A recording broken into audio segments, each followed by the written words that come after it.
에베소서 1장 15절에서 23절 말씀 우리 서로 교독하도록 하겠습니다.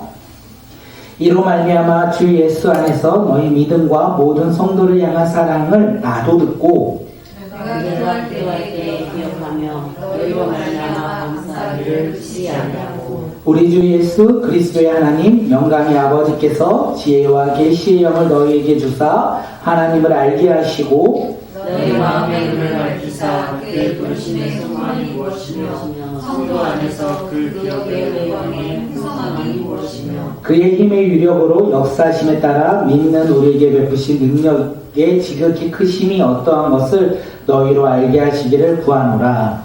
그 능력이 그리스도 안에서 역사하사 천자들 가운데서 다시 살리시고 하늘에서 자기의 오른편에 앉히사 모든 통치와 권세와 능력과 주권과 이 세상뿐 아니라 오는 세상에 일컫는 모든 이름 위에 뛰어나게 하시고 또 만물을 그의 발 아래 복종하게 하시고 그를 만물 위에 그의 머리로 삼으셨느니라. 함께 읽겠습니다. 교회는 그의 몸이니 만물 안에서 만물을 충만하게 하시는 이의 충만함이니라. 아멘.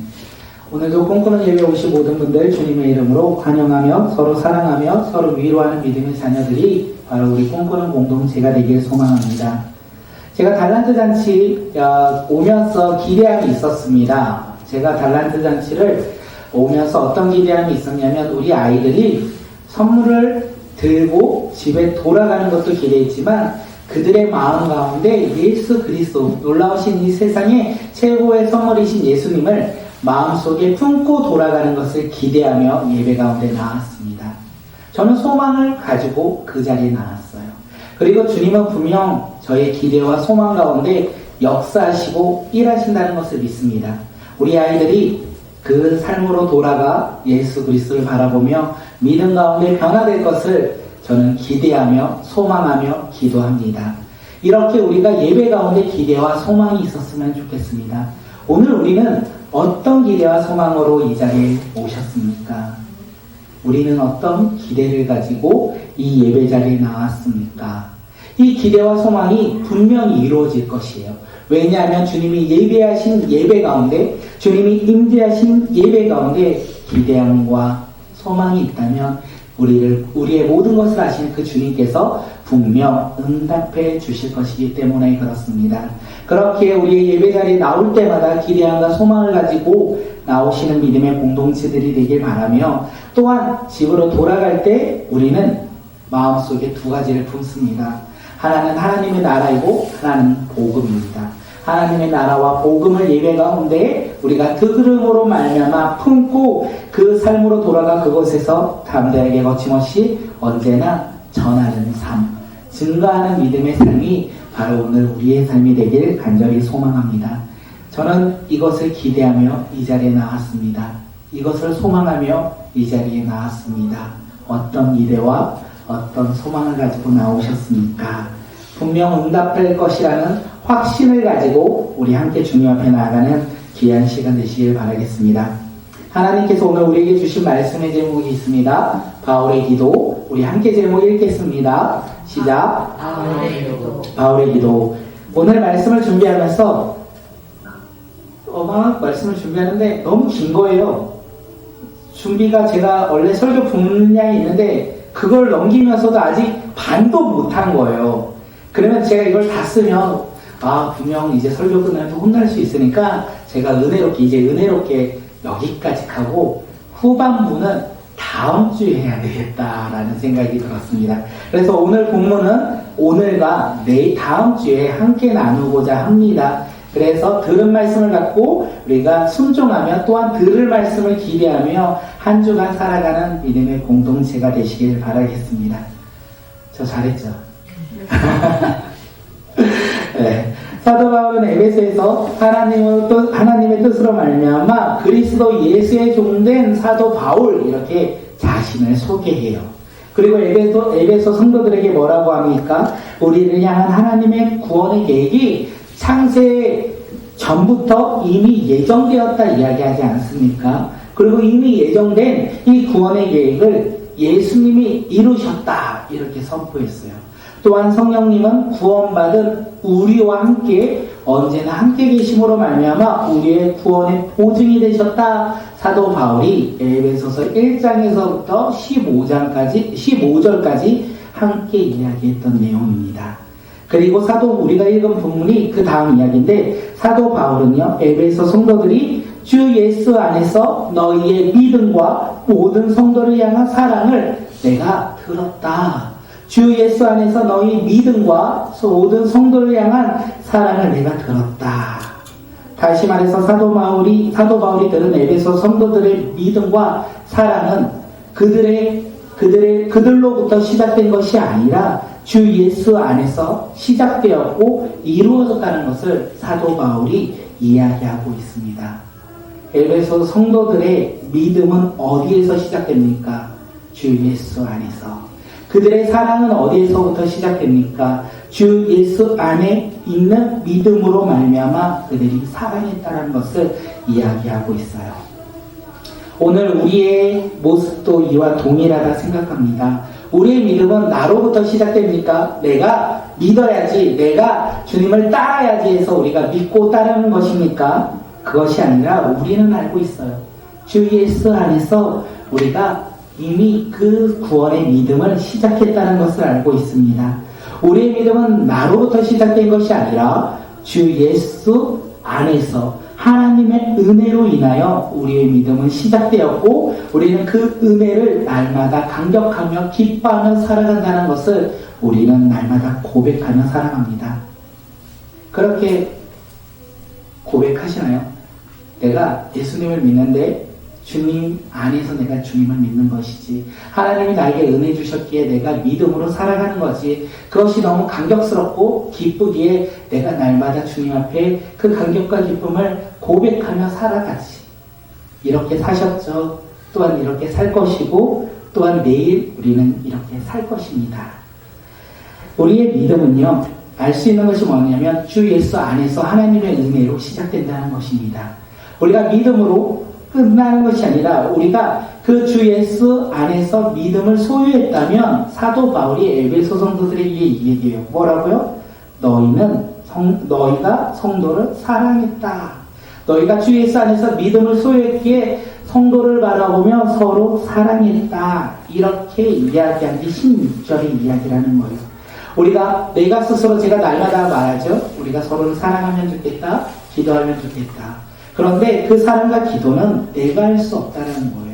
주님 안에서 주님의 은혜로 믿음으로 말미암아 그 믿음을 소유한 사람만이 성도를 향해서 기도할 수 있고 성도를 향해서 사랑할 수 있다는 것입니다. 이것이 얼마나 큰 은혜인지, 큰 놀라운 사건인지 우리가 생각하면 좋을 것 같습니다. 왜 그러냐면 사람은요, 다른 사람을 사랑할 수 있는 존재가 아니에요.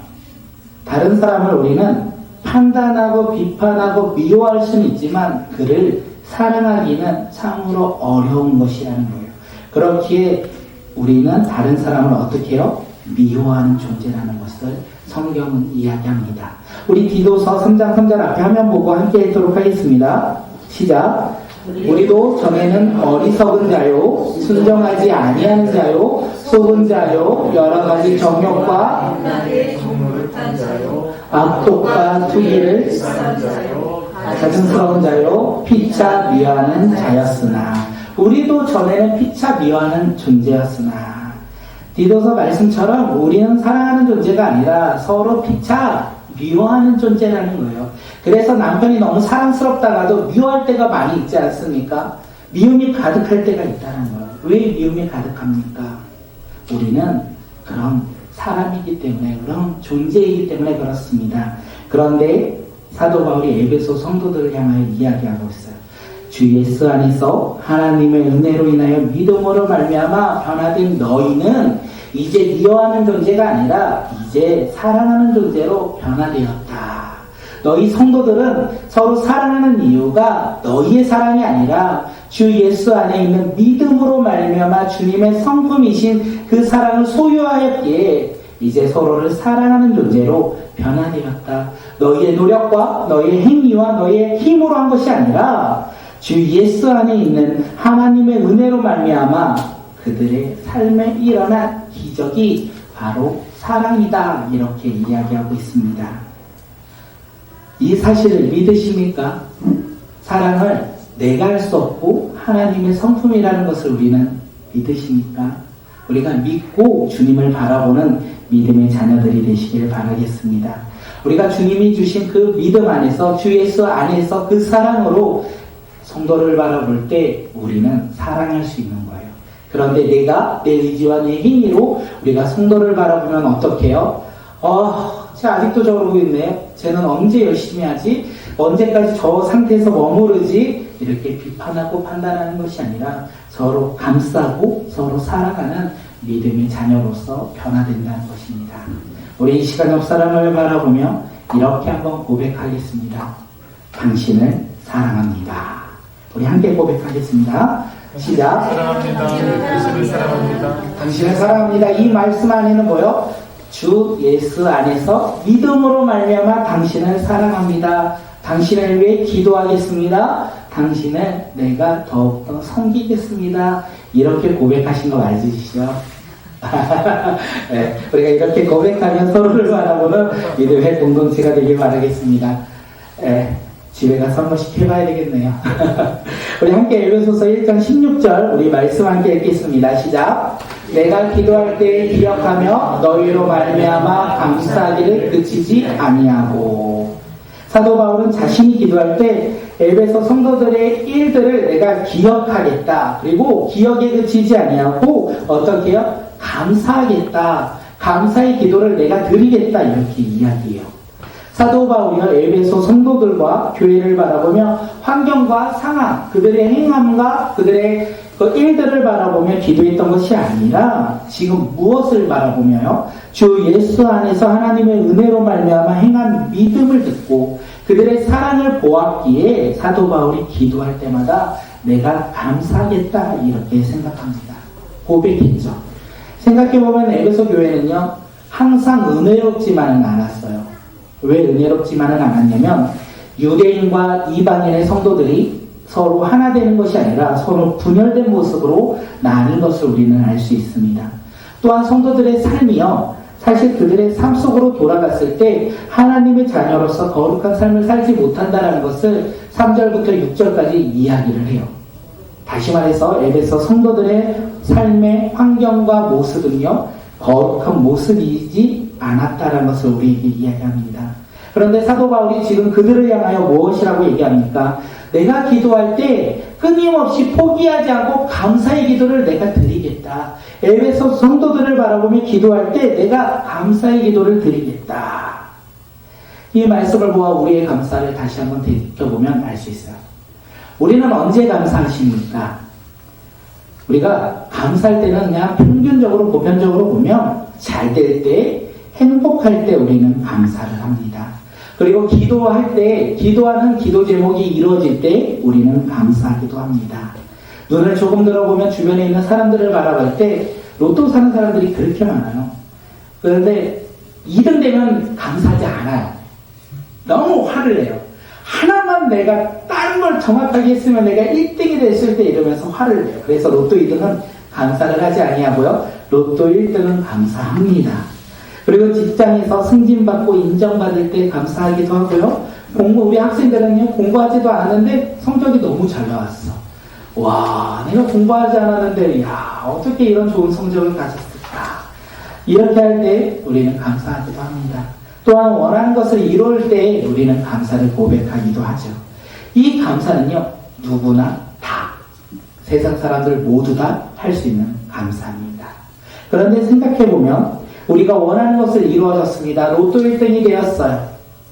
우리가 그 로또 1등이 됐을 때 그 감사의 고백이 영원할 것 같지만 영원하지 않다는 것을 우리는 또 알 수 있습니다. 우리의 세상적인 감사는요. 우리가 영원할 것 같지만 시간이 조금만 지나면 감사는 사라지고 그 자리에 근심과 걱정이 생긴다는 것을 우리가 알 수 있습니다. 학생 때는요. 좋은 대학에 가면 그리고 좋은 대학에 가면요, 좋은 직장에 가면, 혼자 있을 때는 연애를 하면, 결혼을 하면, 그리고 아플 때는요, 회복을 한다면, 이 모든 것이 이루어진다면, 우리는 기뻐하며 감사합니다. 그런데 놀라운 사실은 시간이 조금만 지나면 그 대학에 한 학기만 다니면 그리고 아픈 것이 치유가 된다면 우리는 감사를 잃어버리고 또다시 환경과 상황 속에서 근심하며 걱정하며 살아가는 것이 바로 우리의 감사의 모습이기도 합니다. 그런데 지금 사도 바울은요 고백했어요. 내가 감사를 하겠다.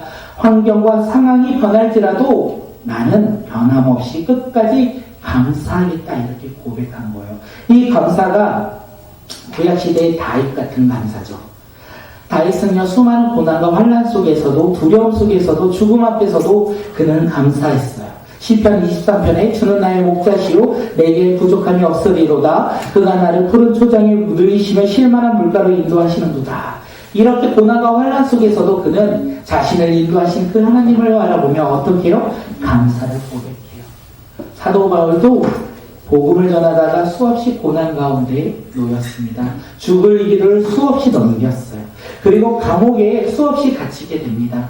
그가 감옥에 갇힐 때 골로새서 교회를 향하여 편지를 쓰는데 뭐라고 하는지 아십니까? 우리가 너희를 위하여 기도할 때마다 하나님 곧 우리 주 예수 그리스도의 아버지께 감사하노라. 죽을 고비를 넘기고 감옥에 갇히는 그 신세 속에서도 그의 입술은 감사를 고백하였고 다윗 또한 감사를 고백했다는 것입니다. 환경과 상황이 상관없이 그들은 감사를 고백했어요. 이 이야기를 우리 삶 가운데 적용하면요. 주 예수 안에서 하나님의 은혜로 인하여 믿음으로 살아가는 오늘 우리에게 있어서 세상 사람들과 다른 감사를 해야 한다는 거예요. 우리의 감사가 세상 사람들과 동일한 감사가 아니라 조금은 구별되어 우리가 감사해야 된다는 것을 이야기하고 있습니다. 우리가 다윗처럼 사도 바울처럼 환경과 상황이 비록 고난과 환난이 있을지라도 감사할 수 있는 이유, 세상 사람들은 감사하지 못하는데 우리는 감사할 수 있는 이유가 무엇인지 아십니까? 우리 골로새서 2장 6절 7절 우리 화면 보며 우리 말씀 읽겠습니다. 시작. 그러므로 너희가 그리스도 예수를 주로 받았으니 그 안에서 행하되 그 안에 뿌리를 박으며 세움을 받아 교훈을 받은 대로 믿음에 굳게 서서 감사함을 넘치게 하라.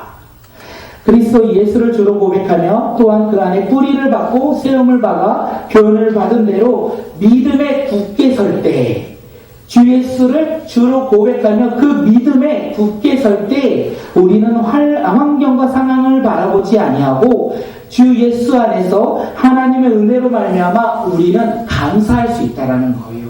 상황과 환경을 감사하는 것이 아니라 예수 그리스도를 믿음으로 말미암아 상황과 환경을 바라보지 아니하고 그 안에 계신 주님으로 말미암아 우리는 감사할 수 있다는 것입니다. 그 감사를 날마다 고백하며 날마다 누리는 믿음의 자녀들이 되시길 바라겠습니다. 환경과 상황이 어렵습니까? 사람이 두렵습니까? 근심과 걱정이 있습니까? 그 가운데 우리가 감사하지 못할 이유가 없습니다. 왜냐하면 우리는 그리스도 예수를 주로 고백하며 우리는 믿음 위에 살아가는 믿음의 자녀이기 때문에 그렇습니다. 그 감사를 날마다 고백하는 믿음의 공동체가 되길 바라며 이 시간 옆사람을 바라보며 이렇게 인사 한번 합니다. 모든 상황 속에서도 감사합시다. 우리 함께 고백합니다. 모든 상황 속에서도 감사합시다. 모든 상황 속에서도 감사합시다. 우리의 삶의 어려움과 근심 속에서도 두려움 속에서도 주님을 믿고 감사를 고백하며 살아가는 믿음의 자녀들이 되시길 바라겠습니다. 우리 함께 에베소서 1장 17절 말씀 읽겠습니다. 시작. 우리 주 예수 그리스도의 하나님 영광의 아버지께서 지혜와 계시의 영을 너희에게 주사 하나님을 알게 하시고 사도 바울은요 에베소 성도들에게 주 예수 그리스도의 하나님 영광의 아버지께서 지혜와 계시의 영을 그들에게 주사 그들이 하나님을 알기 위해 내가 기도한다 이렇게 얘기해요. 상황 가운데 환경 가운데 너희를 위해서 기도하며 또한 지혜와 계시의 영을 그들에게 주사 그들이 너희가 하나님을 알기를 내가 원하며 기도한다 이렇게 이야기합니다. 지혜와 계시의 영이 누구입니까? 우리는 너무나 잘 알고 있어요. 지혜와 계시의 영은요 성령을 가리켜요. 하나님이 성령을 에베소 성도들에게 보냄으로 말미암아 그들이 하나님을 알게 되길 원한다. 사도 바울이 이것을 기도한다라고 이야기하고 있습니다. 우리의 모습을 한번 돌이켜봅니다. 우리는 하나님을 어떻게 아셨습니까? 어렸을 때부터 들을 수 있어요. 부모님들에게 듣고 믿음 가운데 살아갈 수 있어요. 어떤 사람은요, 전도자의 이야기를 들었어요. 그리고 교회 와서 설교를 듣고 세미나에 참여를 하고 다양한 성경 공부를 하고 양육을 통하여 우리가 하나님의 말씀을 듣고 하나님을 알게 되었습니다. 사도 바울도 이것을 이야기해요. 뭐를 얘기합니까? 로마서에서 믿음은 들음에서 나며 들음은 그리스도의 말씀이다, 이렇게 이야기해요. 믿음은 들음에서 나며 들음은 그리스도의 말씀이다. 사도 바울이 에베소 교회에게 13절에 1장 13절에서도 이렇게 얘기합니다. 에베소 성도들 또한 그리스도 안에서 진리의 말씀 너희의 구원의 복음을 듣고 또한 믿게 되어 너희들도 진리의 말씀 그리스도의 말씀을 듣고 구원의 복음을 듣고 믿게 되었다, 이렇게 이야기해요. 우리 모두 마찬가지 아닙니까? 저도 마찬가지입니다. 교회를 다니면서 점차 하나님에 대해서 알고 싶었어요. 말씀이 궁금하기 시작해요. 그래서 다양하게 설교를 듣고 저희 교회, 제가 다녔던 교회 설교만 들었던 것이 아니라 당시 유명했던 목사님들 설교를 들었어요. 그것을 듣고 또한 성경 공부를 했습니다. 저는 하나 모토가 있다면 배우면 전하자. 내가 배움을 받았으면 동일하게 가르치자. 그래서 성경 공부도 많이 배웠고 많이 가르치기도 했습니다. 그러면서 제가 확신한 것이 하나 있어요. 사도 바울이 로마서 교회에게 말했던 이 믿음은 들음에서 나며 들음은 그리스도의 말씀이다. 이게 정확하구나. 나의 믿음을 보니까 하나님의 말씀을 알고자 깨닫고자 그렇게 나아갈 때 나의 믿음이 성장하는구나, 저는 확신을 했습니다. 그리고 제 믿음이 성장했다는 것 또한 히브리서 12장 2절을 통하여 저는 확신을 가졌습니다. 믿음의 주여 또 온전하게 하시는 이 예수를 바라보자. 제가 하나님의 말씀을, 성경을 깨닫을 때마다 누구를 바라보냐면 지식과 나의 높아짐을 바라보는 것이 아니라 예수를 바라보며 저의 꿈이 변화되는 것을 많이 경험했어요. 그러면서 믿음이 들음에서 나며 그 들음을 통하여 믿음이 성장하는구나, 예수를 바라보며 살아가는 삶으로 변화되는구나 라고 깨달았습니다. 그런데 오늘 사도 바울이 이야기해요. 뭐라고 이야기하냐면 에베소 성도들, 너희들 하나님 알기를 원해. 믿는 자들인데 그 사도 바울이 2년 반 동안 그 에베소에서 그들에게 하나님의 나라와 복음을 가르쳤는데 그들에게 이야기해요. 너희들 하나님을 알기를 원해. 그런데 여기에 중요한 것이 있더라고요. 누구를 통해서요? 성령을 통해서. 성령을 통해서 너희들이 하나님을 알기를 원해. 너희들 하나님의 말씀으로 들음으로 말미암아 믿었지. 그런데 이제는 성령으로 말미암아 더 하나님을 알기를 원해.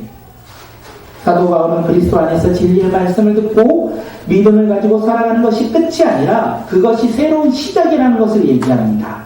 그리고 그 새로운 시작의 시작점은 무엇이냐면 성령을 통하여 하나님을 아는 그 걸음을 내디뎌야 한다고 이야기하고 있습니다. 왜 성령을 통해서 하나님을 새롭게 알아가야 할까요? 고린도전서 2장 10절 말씀 우리 함께 읽겠습니다. 시작.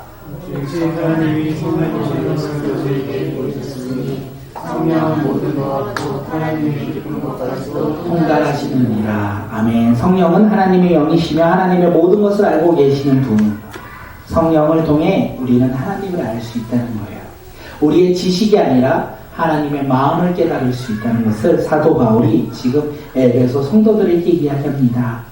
그리고 성령으로 하나님을 알게 될 때 놀라운 일들이 일어날 것이다. 성령으로 하나님을 알게 될 때 놀라운 역사가 시작될 것이다. 이렇게 말하면서 고백하는데 우리 에베소서 1장 18절 말씀 함께 읽겠습니다. 시작.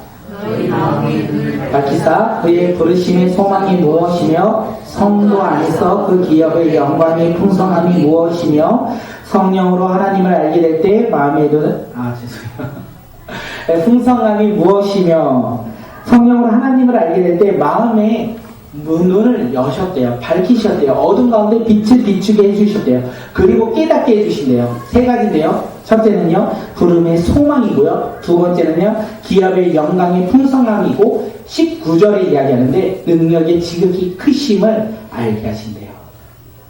성령이 하나님을 알게 할 때 이 세 가지를 부어주신다라고 이야기하고 있습니다. 그 세 가지가 무엇인지는 다음 주에 우리 함께 나누도록 하겠습니다. 우리 다음 주를 기대하며 우리 하나님의 성령을 알게 될 때, 제 이 말씀을 준비하면서 많이 생각났던 게 우리 아이들이에요. 우리 아이들이 하나님의 말씀을 되게 잘 알아요. 어렸을 때부터 듣고 깨달았어요. 그런데 그들 가운데 성령을 통해 알아가야 될 때가 이제 있어야 되겠구나라는 생각을 많이 해요. 우리 아이들이 에베소 성도들처럼 하나님의 말씀 주 예수 안에서 살아가는데 그들의 새로운 발걸음을 걸어야 되겠구나. 누구를 통해서요? 성령을 통해서요. 그것이 과연 무엇인지 우리 다음 주에 함께 말씀을 나누도록 하겠습니다. 오늘 말씀을 통하여 주님은요, 주 예수 안에서 믿음으로 말미암아 우리에게 하는데 말씀하십니다. 사랑하라. 서로 사랑하라. 그리고 뭐라고요? 환경과 상황을 바라보지 아니하고 주님 안에서 모든 일에 감사하라. 이렇게 주님은 우리에게 말씀하셨습니다. 이번 한 주 동안 우리는 성도를 바라보며 사랑하는 믿음의 공동체가 되길 간절히 소망합니다. 또한 가족을 바라보고 또한 우리 직장 동료를 바라보며 사랑하는데 어떤 사랑이요? 주 예수 안에서 그 믿음으로 우리가 바라보며 사랑하는 자들.